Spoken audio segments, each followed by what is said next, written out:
तो साजिश का पूरा हिसाब होगा। दिल्ली धमाके को लेकर जांच चल रही है। इस मामले में एजेंसियां तह तक जा रही हैं। जम्मू कश्मीर, हरियाणा, यूपी और दिल्ली, हर जगह जांच हो रही है। सरकार का साफ संदेश है, जो भी लोग इसके लिए जिम्मेदार हैं उन्हें किसी भी कीमत पर नहीं बख्शा जाएगा। भारत हर आतंकी हमले का करारा जवाब देगा। दिल्ली में हाल ही में हुए कार धमाके ने पूरे देश को हिला दिया है। देश की राजधानी में सुरक्षा एजेंसियां अलर्ट मोड पर हैं। सरकार ने घटना की गंभीरता से जांच तेज की है। प्रधानमंत्री मोदी ने धमाके को लेकर संदेश साफ दिया है। एजेंसियां षड्यंत्र की तह तक जाएंगी और जो भी लोग इसके जिम्मेदार हैं उन्हें किसी कीमत पर बख्शा नहीं जाएगा।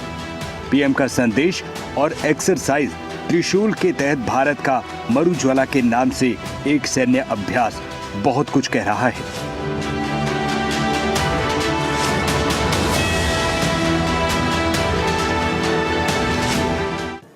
हमारी एजेंसियां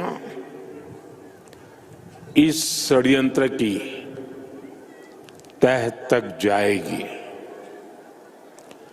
इसके पीछे के षड्यंत्रकारियों को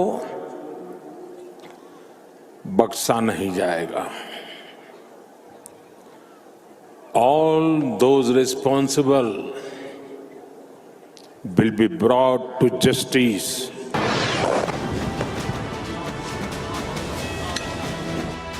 याद कीजिए वो तस्वीरें जब पाकिस्तान में आतंकवाद के अड्डों को मिट्टी में मिलाया था।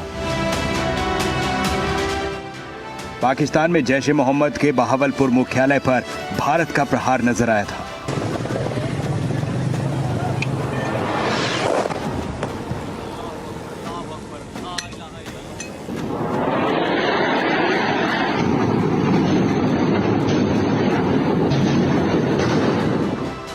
ऑपरेशन सिंदूर के जरिए पाकिस्तान के टेरर कैंप को मिट्टी में सुरक्षा बलों ने मिलाया।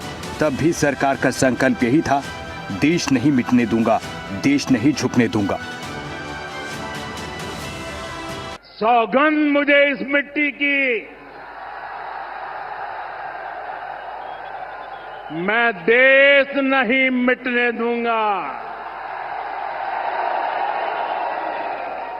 मैं देश नहीं झुकने दूंगा। दिल्ली ब्लास्ट को लेकर आतंकी भले अपने बिल में छुपकर खुश हों, लेकिन भारत की नीति साफ है, आतंकवादियों को उनके कृत्य की सजा मिलेगी। देश का हर नागरिक सुरक्षित रहेगा और कोई भी हमले से डरेगा नहीं।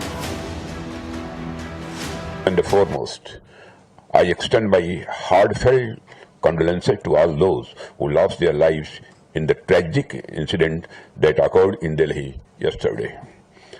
I pray to God to grant strength and solace to the bereaved families in this hour of deep grief. From this platform, I wish to assure my citizens that the country's leading investigative agencies are conducting a swift and thorough inquiry into the incident. The findings of the investigation will soon be made public. I want to formally assure the nation that those responsible for this tragedy will be brought to the justice and will not be spared under any circumstances.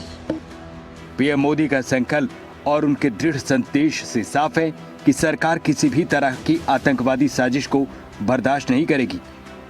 Delhi में CCS की बैठक में सरकार ने इस धमाके को लेकर चर्चा की है। पीएम मोदी जब घायलों से भी मिले तब भी एक लाइन में दो टूक कहा, साजिश रचने वालों को सजा दिलाई जाएगी।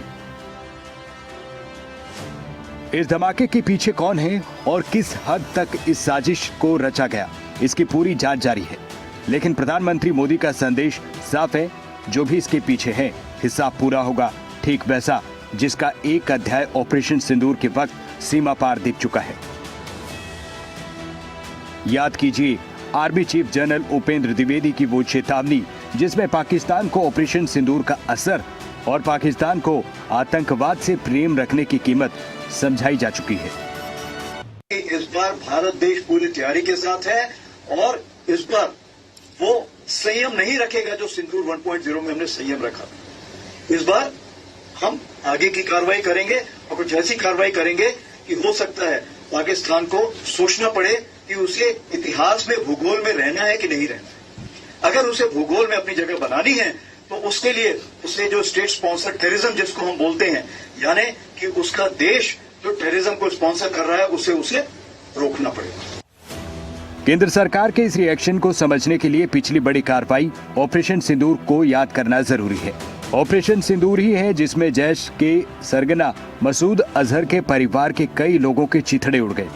मसूद अजहर की बहन का सुहाग उजड़ा। ऑपरेशन सिंदूर से बौखलाए जैश का कनेक्शन दिल्ली ब्लास्ट से जुड़ता नजर आ रहा है। पाकिस्तान में मसूद अजहर की बहन सादिया अजहर जैश में महिला आतंकियों को जोड़ने का काम करने में शामिल है। फरीदाबाद में अरेस्ट हुई जैश की महिला विंग हेड डॉक्टर शाहीना जैसे लोगों के जरिए ये नेटवर्क फैलाने की योजना थी।